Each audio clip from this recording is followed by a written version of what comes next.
આપ જોઈ રહ્યા છો સ્પાર્ક ટુડે ન્યૂઝ। વિરમગામમાં સ્વચ્છતા માટે નગરપાલિકાની કડક કાર્યવાહી હાથ ધરવામાં આવી છે। ગંદકી કરનાર 3 ઇસમોને 1500 રૂપિયાનો દંડ વસૂલવામાં આવ્યો છે। વિરમગામ શહેરને સ્વચ્છ અને સુંદર બનાવવા માટે નગરપાલિકા દ્વારા કડક કાર્યવાહી કરવામાં આવી રહી છે।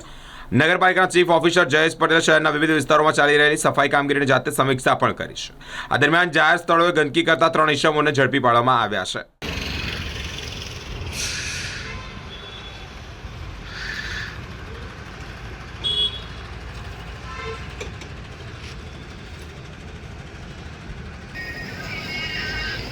આવદા ના પોપર છોકરું થાય રોડ થાય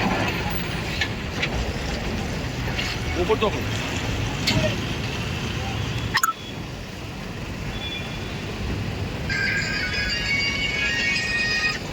હા વારો ને વારો